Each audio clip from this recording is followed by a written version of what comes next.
What's up, guys? It's your boy T, and today I want to talk about PC building. Now, if you don't know, if you haven't really watched my channel before, I am into PC builds. This is my second build that I've ever made. My first build was in 2018, so I know a good bit about PCs, and I also know a good bit about mistakes while building PCs. So I'm gonna try to help y'all out and not make the same mistakes that I made back then and now. So here you go. What I never realized. Well, let me not say I didn't realize, but one thing you'll realize as you're building or getting into PCs, that companies do a lot of marketing to get you to buy things that you don't even necessarily need. One thing that people been marketing a lot is RGB, and if you notice, RGB is on pretty much everything nowadays. It's even on the Founders Edition cars.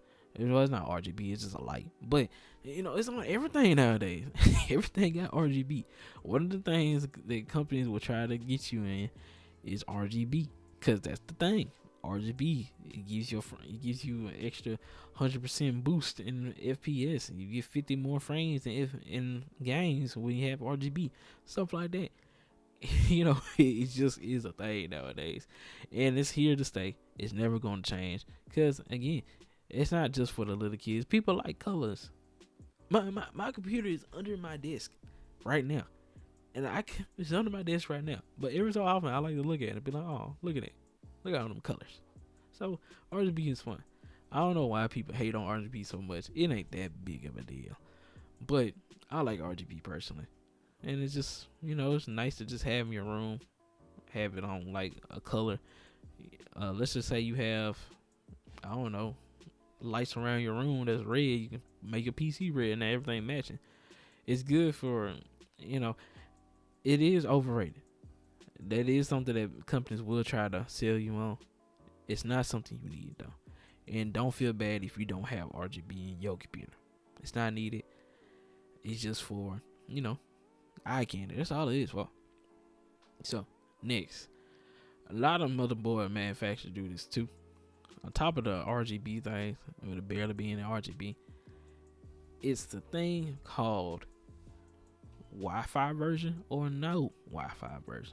There's a lot of boards that come with. There's a lot of boards you can buy that come with Wi-Fi or don't come with Wi-Fi. They usually be like $20 cheaper for without Wi-Fi. Nowadays, all boards, and because I was watching Jay's 2 cents, I'm like, you right about that. All boards should come with Wi-Fi. It makes no sense why everything don't come with Wi-Fi, but they, what they doing. They doing it for a reason. Get Wi-Fi. I recommend, if the board is $20 more, it's worth the $20 more, because just in case you ever need it, you have Wi-Fi on your computer. Because I had to buy a whole adapter and put in my PCI slot just so I can record and watch videos on my PC.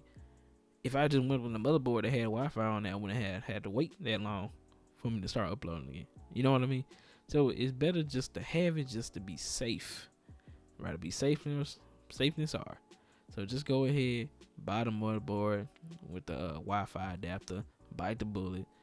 It is what it is, but I promise you it's worth it in the long run, because you're never gonna know if you're gonna be, right next to the router. You could just plug in. You never know if you're gonna be right next to the modem. You just don't. So it's better to be safe than sorry. You can be in the room, still pick up some Wi-Fi. So I recommend that. That's a tip. I wish I did that. I wish I did with both of my PC builds. When I was the first one, it didn't really matter because I was next to the modem. But now that I'm living in my grandparents' house, I wish I did with this PC. But you live and you learn, and that's why I'm passing down this information to y'all. Next tip: when it comes to graphics cards, people will tell you, okay, most people will be like, oh, Nvidia better, AMD suck, and that's on the contrary. AMD GPUs are good. There is nothing wrong with AMD GPUs. I recommend all the 6000 series AMD GPUs, even the 5000, even the 5700 XT I still recommend it too. I just have my GPU was just the lower spec 5700 XTs. It's just all it was. But I recommend 6000 series AMD GPUs. I don't recommend the 7000 series AMD GPUs because they just too much for what they actually are. But I recommend the 6000. They both do the same thing. Both AMD and Nvidia GPUs do the same thing. They both can play games. They both can do editing. Nvidia just happen to do it a little bit better. I don't know what it is specifically, but they just happen to do that stuff better. However, they can all do the same thing. When I was making my first couple of videos, I made it with the 5700 XT. So there's no need to worry about stuff like that. I recommend if you're gonna be doing video editing though, just pick the graphics card with the biggest amount of VRAM. And honestly, that really don't matter depending on your software. Cause I know Adobe Adobe, I think, or I don't really know a lot of other. I know some, but I don't know them off the, top of my head. But with DaVinci, for example, it uses GPU mostly for video editing. It doesn't really use CPU as much. But I think Adobe, I know Premiere. Yeah, Adobe Premiere. I know Premiere does a lot with CPU more than GPU. So it depends on what your software is, and also it just depends on what your software is. And also, with that being said, with editing and everything, make sure you have the proper amount of proper amount of RAM. RAM is really important with video editing because video editing can take a good bit of your RAM sources. Just like with gaming. Gaming can take a good amount of resources, and with gaming specifically, I recommend 16 gigabytes of RAM. That's the sweet spot. It used to be 8, nowadays it's like 16. And the reason I say 16, and I even go over 16 honestly, is because most of my games, most of the time when I look at my task manager stuff, it says like 15, 14 gigabytes RAM used. So I recommend just have 16. I run 32 gigabytes. I recommend 32. I recommend 32 gigabytes if you're gonna get into video editing. Depending on how much video editing you're gonna be doing, it might be worth it. I haven't exceeded 32 or whatever, but it might be useful. So I recommend RAM, good graphics card with enough VRAM too. I say if anything 16 gigabytes, 12 gigabytes is fine. Honestly, 8 to 10 gigabytes is fine for VRAM. I've never exceeded 8 gigabytes, but one time, and I don't even know why. But I think RAM is really important. Make sure you have a good amount of RAM for, no matter if you're just gaming, or doing video editing, or doing both. Just make sure you have enough RAM. Same thing with RAM. They have RGB versions of it. They have all the cool colors and stuff. Remember, it's not necessary, it's not needed, but if you want it, you can get it. But usually, if you get the RGB ones, it's usually like $20-$30 more. So just understand you're paying premium for some things that can just do color. So that's the same thing with my first tip. You're just paying more money for some colors.